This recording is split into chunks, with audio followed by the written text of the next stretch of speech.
So I think we got a good idea about the frame, and we got this. One of the things I like to do also, I used to do a lot more when I was younger. As I got older, I used to be a really great kicker, and I don't kick like I used to. I don't train like I used to, but I still want to be effective. So I do a lot of front kicks and stuff, and distractive type kicks. So one of the things, one of my favorite kicks in the street is, we'll switch sides one more time.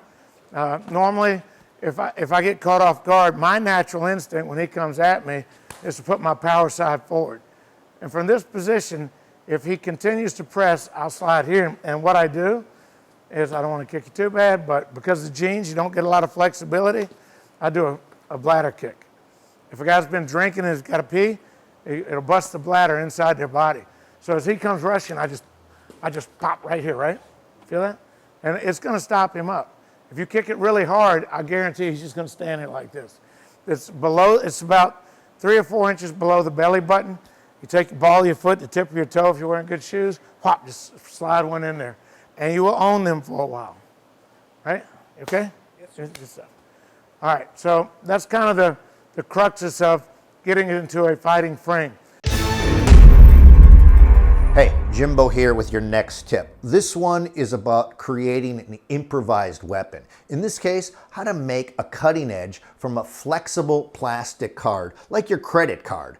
This is an old trick taught to me by a Special Forces buddy of mine who would occasionally have to travel overseas, unarmed and undercover. With this trick, he at least had a cutting tool on him. Sometimes that's all you need. This is also a useful survival tip in case you're ever caught without a knife and need to be able to do some basic cutting. Okay, let's get into it. First thing you gotta do is get a plastic card, like a credit card.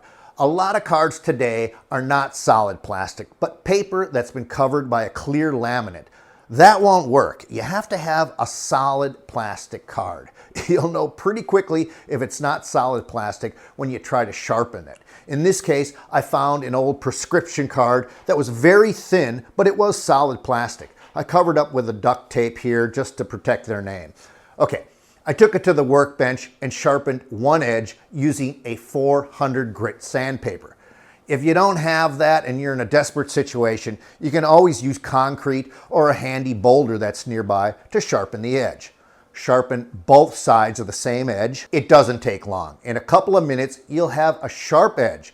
Okay, it can't replace a knife, but in short order, you'll have something sharp enough to cut a piece of meat. It also has the potential to be a lethal weapon. I mean, I sure wouldn't want this drawn across my throat. I've got some more lethal U.S. Special Forces techniques that can end a deadly threat in a couple of seconds using nothing but your bare hands. This is pretty grisly stuff, considered to be too violent and deadly for this platform.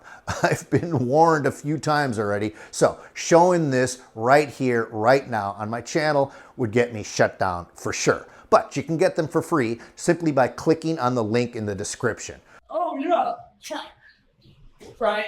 You know, whether that's your firearm or whatever you have, you're within arm's reach here. You've got to keep them off you. You can do that with a kick to the groin. You can do that with some the combatives that we're talking about to create that space to draw. And that goes with your firearm or whatever you have. You're behind the curve.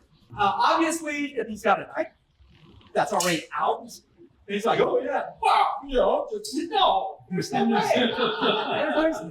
mean, I'm so far behind the curve at that point. Keep in mind a few things.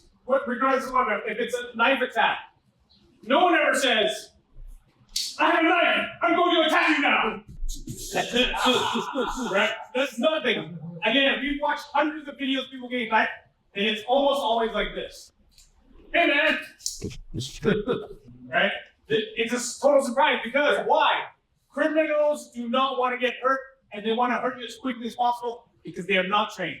They're not doing it. So none of that. It's straight up, slash, then you're done. Now, an integral part of the training method of Kinamutai is that we get out of the world of theory and into the world of practicality. So you need to learn how to bite. How to bite is integral. When you first start off biting, as I said before, you're going to find yourself hydroplaning. If you use the whole front part of your mouth to just simply bite, you're not going to get the desired results. If you watch a pit bull bite, they use their canines, and they tear. So the only way that you can do this is to practice it. It might be a little distasteful, pardon the pun, but this is how we do it. So I'm going to time myself. You'll see the time code on the screen. I'm going to get through the piece of meat. Now remember, when you've got the body and you're biting the body, all you need is about 3 to 5 seconds, and that's going to create enough damage for you to get to your space and run, okay? So we have the when to bite, we have the where to bite. Now we're going to work the how to bite, okay? And the time code will start.